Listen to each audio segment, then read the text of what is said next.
महाकुंभ में भगदड़ से मची हाहाकार तो चंद्रशेखर ने हिला डाली सरकार। महाकुंभ पर भीम आर्मी चीफ ने सीएम योगी से पूछ लिया ऐसा सवाल कि पूरी बीजेपी हो गई बेहाल। संसद में खड़े होकर चंद्रशेखर आजाद ने योगी सरकार से मांगे कई जवाब। अरबों का खर्चा, करोड़ों का प्रचार, महाकुंभ में क्यों बहाया सीएम योगी ने पानी की तरह पैसा, और क्या कुंभ पर करोड़ों लगाने वाली सरकार गुरु रविदास की जयंती, अंबेडकर जयंती पर करेगी दिल खोलकर खर्चा?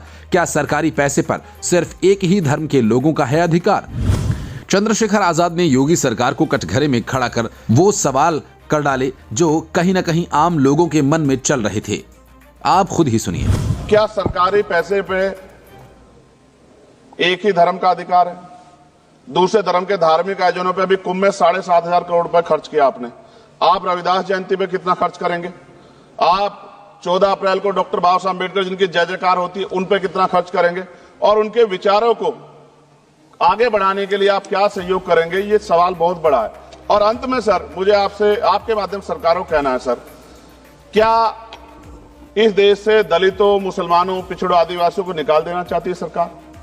जिस तरह से उनके अधिकारों को, स्कॉलरशिप को, उनकी पढ़ाई को, हेल्थ सिस्टम में कोई पैसा नहीं खर्च हो रहा है, क्या उनको निकाल के इस देश को ऐसा देश बनाना चाहते हैं जहां कुछ ही धर्म के लोग रहेंगे? भीम आर्मी चीफ ने सिर्फ आम जनता की तरफ से सवाल नहीं पूछे, बल्कि उनके रहनुमा ने अपनी जिम्मेदारी को पूरा करते हुए डंके की चोट पर योगी सरकार को चेतावनी भी दे डाली।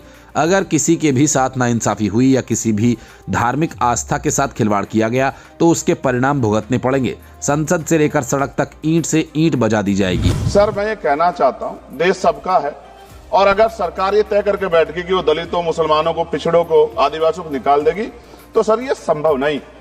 इतनी बड़ी आबादी है, हम अम्बेडकरवादी लोग उनके पक्ष में खड़े हैं, क्योंकि हमने शपथ ली है कि हम हर व्यक्ति का संरक्षण करेंगे। और मैं आपके माध्यम से सरकार को चेतावनी के तौर पर कहना चाहता हूं, सरकार अपनी इस आदत में सुधार करे, वरना इसके परिणाम सड़कों में बहुत भारी होंगे।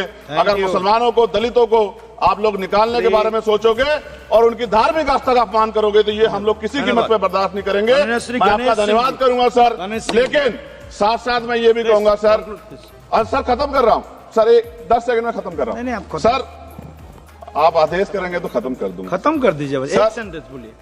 10 सेकंड में खत्म कर दूं सर। एक सेंटेंस में 10 सेकंड ही आएगा, बोलिए सर। मैं बस ये कहना चाहता हूं कि सरकार सभी का ध्यान रखे और उनमें भी गरीबों का ज्यादा ध्यान रखे, क्योंकि सर अभी जेब कटाई हुई 2800 रुपए का टिकट है सर इलाहाबाद का, 56,000 रुपए का था सर। मैंने मंत्री जी से कहा, तब जाके उन्होंने संज्ञान लिया, तब आधे रेट हुए।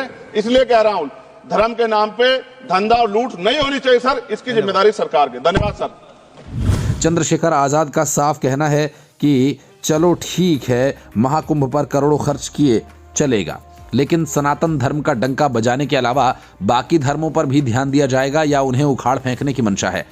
और ये भी कि चलो पानी की तरह पैसा बहा दिया तो भी सुरक्षा में ऐसी चूक कैसे हो गई? आम जनता को भगदड़ में जान गंवा कर आंसू बहाने पड़े। तो मैं क्या जवाब दूं सर? इंसान शरीर से तो हम लोग इतना थक गए हैं, मेला इतना बड़ा है, शरीर से थक गए हैं, मेंटली थक गए हैं, किसी तरह से कुछ समझ में नहीं आ रहा है। बोला जा रहा, वहाँ का प्रशासन ही बोल रहा कि 2,500 से 3,000 आदमी मरा है और सबको गायब कर दिया गया है, कि मेला में बैंड ना लगे, यहाँ मुआवजा ना देना पड़े। तो हमको कुछ नहीं चाहिए, जिस भी हाल में मेरे पापा है बस हमको लौटा दिया जाए, और हमको कुछ नहीं चाहिए, यहाँ से हमको कुछ नहीं लेके जाना है, वो मिल जाए। मेरे घर के इकलौते का जीवन है और उनके अलावा हम लोग का कोई नहीं है। हम लोग क्या करें? हर एक दिन घुट घुट के मर रहे हैं। लोगों के इन आंसुओं के पीछे सरकार की डगमगाती व्यवस्था तो रही ही, साथ ही कुछ साधु संतों का भी इसमें हाथ रहा, जिन्होंने कुंभ स्नान के लिए प्रयागराज न पहुंचने वालों को देशद्रोही घोषित करने का ऐलान कर दिया था। महाकुंभ स्नान के लिए बाबा बागेश्वर ने बड़े बोल तो बोल दिए, लेकिन जब सरकार की नाकामी और इन जैसे लोगों की अंधभक्ति में फंसकर लोगों ने जान गंवा दी तो भी शर्मिंदगी होने की जगह ये कह डाला कि गंगा किनारे भगदड़ में जिनकी जान गई उन्हें तो मोक्ष मिला है। हमका देश में प्रतिदिन लोग मर रहे हैं और करोड़ों लोग मर रहे हैं, कुछ दवा के बिना मर रहे हैं और कुछ स्वास्थ्य की व्यवस्था के बिना मर रहे हैं, कुछ हार्ट अटैक से मर रहे हैं। निश्चित रूप से ये जो घटना हुई वो निंदनीय हुई है और बहुत विचित्र हुई है। पर एक बात बोलें, ये महाप्रयाग है, मृत्यु सबकी आनी है, एक दिन मरना सबको है, पर कोई गंगा के किनारे मरेगा तो वो मरेगा नहीं, मोक्ष पाएगा। यहां मरे नहीं। ये वही धर्मगुरु और सरकार हैं जिसने चंद्रशेखर आजाद को महाकुंभ के प्रचार में करोड़ों खर्च करने की जगह जनता की मूल सुविधाओं को पूरा करने की बात कही। आजाद को पापी और सनातन का मानो दुश्मन ही करार दे दिया। लेकिन आज जनता के आंसू भी बता रहे हैं कि उनकी बात कितनी सही थी, क्योंकि सबसे बड़ा पुण्य किसी की जान बचाना ही है और पाप किसी की जिंदगी छीनना। लेकिन एक तरफ चंद्रशेखर आजाद जनता के हित की बात करते हैं तो दूसरी ओर कहीं ना कहीं बीजेपी की नजर 2027 के चुनाव पर भी है। ये भी वजह रही कि महाकुंभ को एक महा इवेंट बना दिया गया। लेकिन बम्पर वोट पाने की इच्छा पूरी होती ही कि अपने ही ब्लंडर से लोगों की जान ही ताक पर रख दी और भारी मिस्टेक हो गई, जिसे छिपाने के लिए उन्हें भी पता है कि कोई दलील काम नहीं आएगी, तो चलो आंसू ही बहा देते हैं। ये आंसू दर्द के हैं या अपनी नाकामी छिपाने के, ये तो योगी जी ही बताएंगे। लेकिन संसद में यूपी के पूर्व मुख्यमंत्री और सपा अध्यक्ष अखिलेश यादव ने सीएम योगी पर भगदड़ की पूरी हकीकत छिपाने का आरोप लगाया। उन्होंने सवाल किया कि मौत के आंकड़े क्यों दबाए गए, छिपाए गए और मिटाए गए। कि जहां सरकार बजट के आंकड़े लगातार दे रही है, और जब मैंने अभिभाषण पढ़ा अध्यक्ष महोदय, बहुत सारे आंकड़े सरकार ने दिए हैं। आंकड़े देने से पहले महाकुंभ में मरने वालों के आंकड़े भी दे दें। महाकुंभ की व्यवस्था के बारे में स्पष्टीकरण देने के लिए मेरी मांग अध्यक्ष महोदय, सर्वदलीय बैठक बुलाई जानी चाहिए। महाकुंभ आपदा प्रबंधन व खोया पाया केंद्र की जिम्मेदारी सेना को दी जाए।